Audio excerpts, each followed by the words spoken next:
मुझे मालिक जा एहसान तजिस हर दिल किसी वाहवा करे तोड़े कोन मञूं था हुक्मन खे तोड़े कोन मञूं था हुक्मन खे तबे रहमत जी निगाह करे मुझे मालिक जा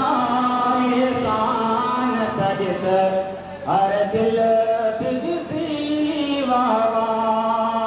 करे तोड़े कोन मञूं था हुक्मन खे तबे रहमत जी निगाह करे इंसान कई मुसलमान कई महबूब दई कुरान ॾिनई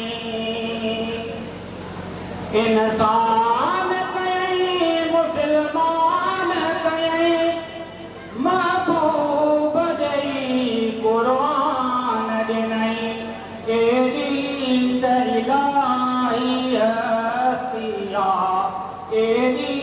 त इलाही हस्तिया हथ हरनीअ जा तो साहु करे मुझे मालिक जा एहसान तजिस हर दिल ॾिसी वाह करे तोड़े कोन मञूं था हुक्मन खे तबे रहमत जी निगाह करे ऐवान पखी ॾिसो जिन बशर गिलमान हूरां जो त नज़र ऐवान पखी ॾिसो जिन बशर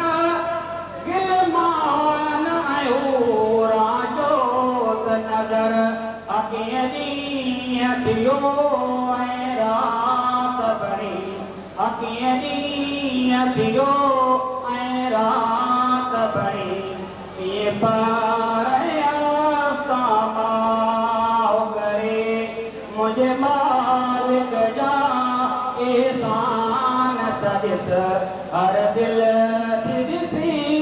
वाह करे तोड़े कोन मञूं था हुक्मन खे तबे रहमत जी निगाह करे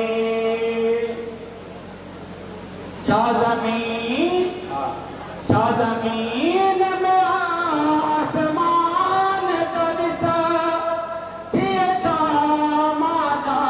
तो जान में ॾिस छा ज़मीन में आसमान तो ॾिस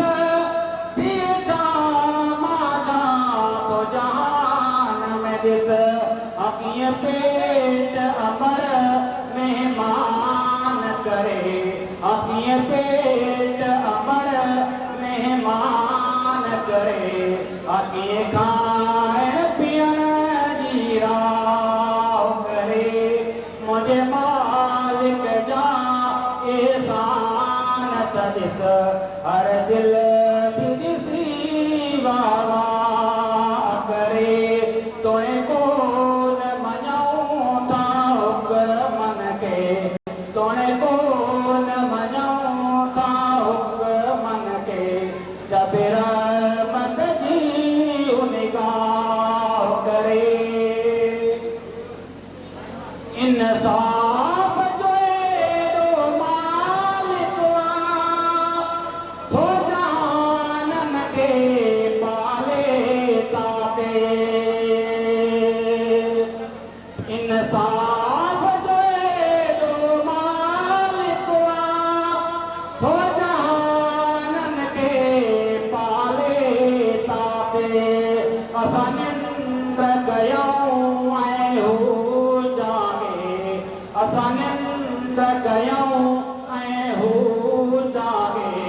निंड वारनि साण बिता करे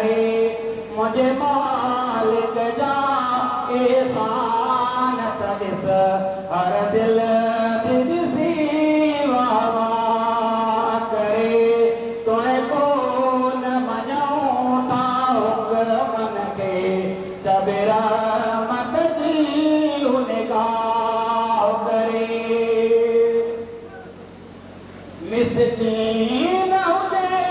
या सूदो हिकु उन